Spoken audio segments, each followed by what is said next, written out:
Gibson Taxes wants to know, is it too late to file unfiled tax returns once you receive that letter 1058 from the revenue officer? Gibson Taxes, the answer is no, it is not too late. And in fact, one of the things the revenue officer is probably trying to do for you or your client is to obtain those delinquent tax returns, right? I mean, that is part of a revenue officer's duty, not only to collect unpaid taxes, but to also secure delinquent tax returns.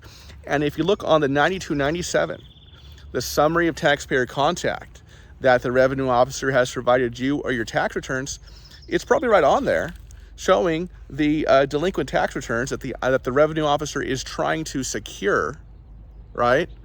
And the date by which they want them.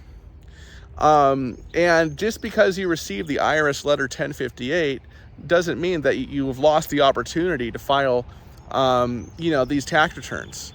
Well, right? We routinely have situations where after we get the 1058, for someone who just came to us and they just got the 1058 and it scared the pants off of them and they come to us, what we'll do, and we look and we can see that they have unfiled returns, or worse yet, the IRS has filed a prepared substitute for return for some of their unfiled years. We're going to file that CDP request, right?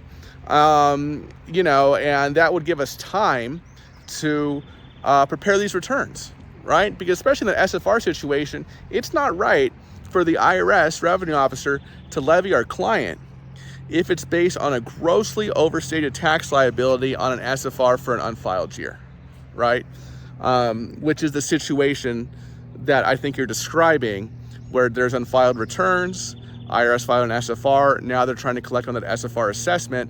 They have a revenue officer assigned, issue the 1058 to levy you or your client for the SFR assessment, right? We file CDP requests all day long, not literally, but in the situations where this is the case, when this happens, right? We're protesting the revenue officer's levy action. You should not levy this taxpayer on this overinflated SFR balance. We're going to file their tax returns, right? And we're going to present an alternative to levy action, such as an installment agreement or an offer in compromise or a partial payment installment agreement or currently non-collectible status to the appeals officer in the CDP hearing. So sorry if that was long-winded, Gibson Taxes, but no, you can still file the unfiled years even if the IRS revenue officer has sent you letter 1058. Don't let anyone tell you otherwise. Don't let the revenue officer, imply otherwise, because that's just not right. Folks, thanks so much for watching.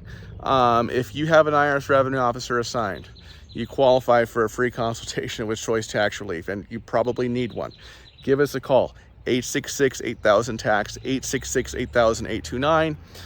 Even if you don't have a revenue officer assigned, but you still owe back taxes, at least $10,000 to the IRS or your state, or you have multiple years of unfiled tax returns, you qualify for a free consultation.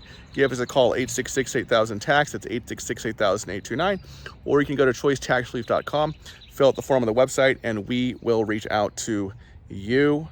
I have some other valuable videos with valuable content on the side of the screen for your education and enjoyment, and I'll see you in the next one. Thanks for watching, everybody. Bye-bye.